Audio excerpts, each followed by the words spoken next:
गुरु बंदा गुरुदेव, गुरु बंदा गुरुदेव।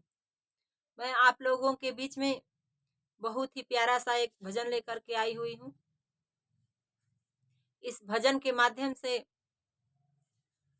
ये मैं ये समझाना चाहती हूँ कि ये हमारा मन जो है, अगर हम सोचें तो ये मन हमारा भरम का खेती कर रहा है, जिससे कोई लाभ हो नहीं रहा है, हमको कुछ मिल नहीं रहा है। 10 रुपया हम खर्चा कर रहे हैं, 10 रुपया हम डाल रहे हैं, तो हमको उसका सूद ब्याज जोड़ करके उसका मूलधन भी हमको नहीं मिल रहा है। हम 100 रुपये का घी खरीद कर ला करके अग्नि में जला रहे हैं और हमको मिला क्या? उससे हमको क्या फायदा हुआ? इस पे हम कभी विचार नहीं किए। तो इसी पर हमारे गुरुजी भजन लिखे हुए हैं कि इस मन को कह रहे हैं कि समझा रहे हैं कि ये मन हे मन तुम भरम का खेती क्यों कर रहे हो? बल्कि ज्ञान के अपने अंदर, इस शरीर के अंदर, अपने शरीर के कोठरी में ज्ञान को चित लेते, तुम्हारा कल्याण हो जाता, अच्छा रास्ता मिल जाता तुमको। भजन के माध्यम से हमारे गुरुजी क्या समझा रहे हैं, आइए हम लोग भजन से सुनते हैं। काहे मन करेला भरमवा की खेती, ज्ञान के कोठरिया में नइखे लेत चेती। काहे मन करेला भरमवा की खेती, ज्ञान के कोठरिया में नइखे लेत चेती। ज्ञान के कोठरिया में नइखे लेत चेती।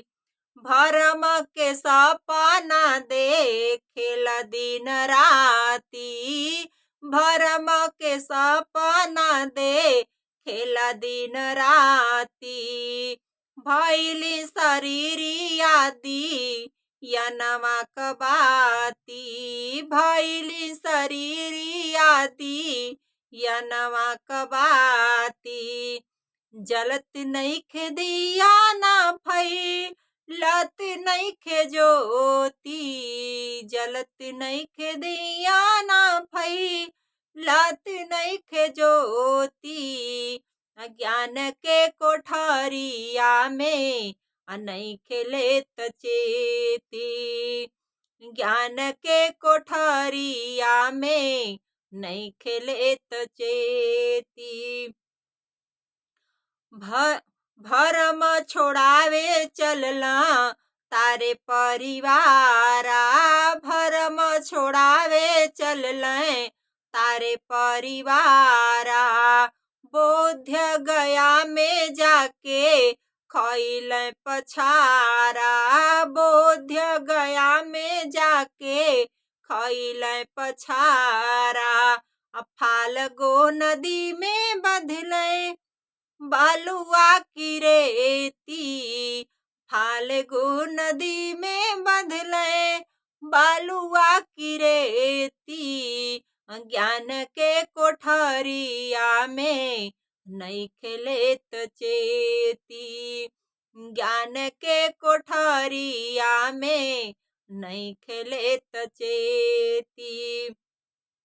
भरम के गगरी लके सिरवा पर, भरम के गगरी लके सिरवा पर।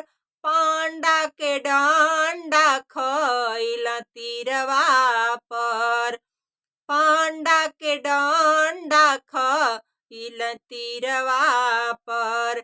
दान में लुटाए दिहले तन पर क धोती, दान में लुटा दिहले तन पर के धोती। ज्ञान के कोठरिया में नइखे लेत चेती। ज्ञान के कोठरिया में नइखे लेत चेती। कहे भगवान पावा ज्ञान में आके, कहे कहे भगवान पावा ज्ञान में आके, सब सुख मिली है चरनिया में जाके, सब सुख मिली है चरनिया में जाके। त माटी के खिलौना में रंग दिहला पोती, माटी के खिलौना में रंग दिहला पोती।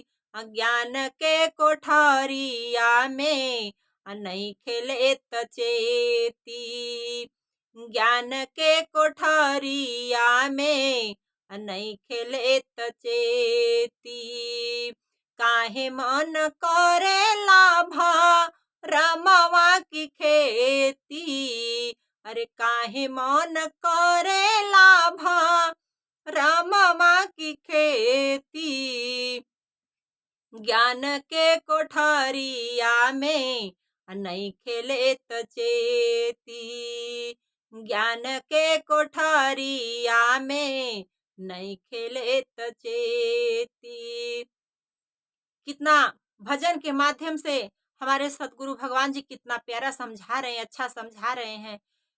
ऐ हमारे समाज के लोग, गुरु भाई गुरु बहना लोग, आप लोग अगर इस भजन को सुन रहे हैं तो भजन के माध्यम से कम सुन करके एक बार विचार करिएगा कि फाल्गु नदी में जा करके हम पिंड दान दे रहे हैं बालू का बना करके, क्या उससे हमारा उद्धार होने वाला है?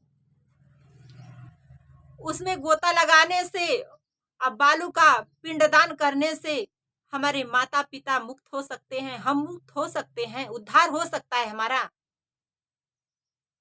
कम से कम हम एक बार इस पे विचार करके और मिट्टी के खिलौना में रंग पोत करके और उसी को सजा कर रख रहे हैं, उसी से अपने कामना का इच्छा की पूर्ति मांग रहे हैं कि हमारी इच्छा का पूर्ति करेगा। हमारा सोच कहाँ है? हम इस पे विचार नहीं कर रहे हैं। एक बार विचार करके हम समझ करके देखें कि सही गलत का पहचान आपको हो जाएगा। धन प्रभु, धन निराकार।